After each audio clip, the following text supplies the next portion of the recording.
Can you grow tomatoes in a tiny apartment? The answer is yes, absolutely. You don't need a backyard or a balcony to enjoy fresh, juicy tomatoes. All you need is the right setup, a little creativity, and some sunlight. Let's break it down. First, choose the right tomato variety. Go for compact or dwarf types like Tiny Tim, Patio Princess, or Balcony Cherry. These are bred to grow well in small spaces and containers, and they don't need much vertical support. Next, your container matters. Use a pot that's at least 12 inches deep, with good drainage holes at the bottom. Tomatoes have deep roots, so don't go too shallow. Fabric grow bags or plastic pots both work well. Now let's talk soil.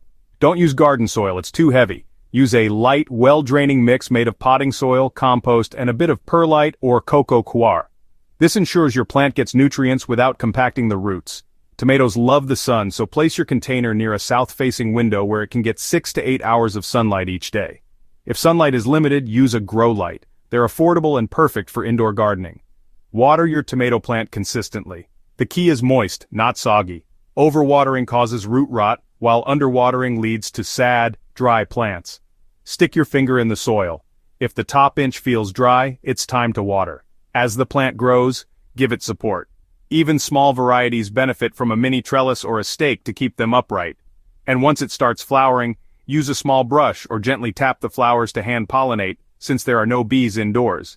Feed your plant with a balanced organic fertilizer every 2-3 weeks.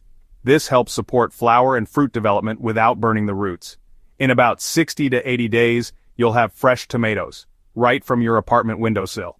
Imagine harvesting a handful of cherry tomatoes while cooking dinner. So yes, tiny space or not, you can grow tomatoes indoors. It just takes smart choices and a bit of care.